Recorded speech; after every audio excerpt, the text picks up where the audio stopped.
Tiniyak ng Kongreso na pinaglaanan nila ng malaking alokasyon sa 2024 national budget ang mga programa ng pamahalaan para sa sektor ng agrikultura, kalusugan at pabahay. Pinasalamatan naman ni House Speaker Martin Romualdez si Pangulong Ferdinand R. Marcos Jr. sa maaga niyang pagsasabata sa panukalang pondo. Yan ang ulat ni Melales Moras.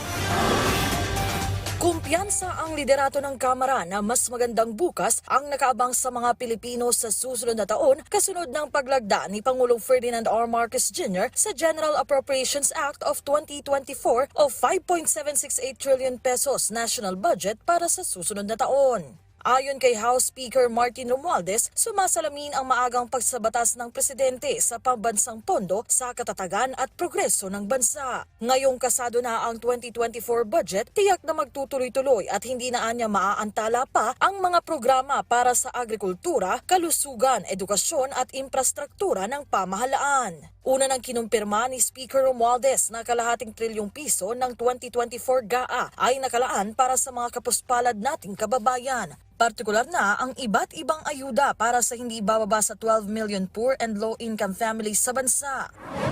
Pero bukod dyan, makakaasaan niya ang iba pang sektor ng lipunan na may sapat na pondo ring inilaan para sa kanila ang gobyerno. Para sa legacy food security, 5 bilyong piso anya ang alokasyon para mabigyan ng libreng irigasyon, pananim, mga pataba at iba pang farm inputs ang mga magsasaka at may dagdag 5 bilyong piso pa para sa pagbili ng iba't ibang farm products. Mayroon ding inilaan ng Kongreso na 80 billion pesos sa National Irrigation Authority para gumawa ng mas maraming dam, water reservoir at solar irrigation system sa harap na rin ng banta ng El Nino.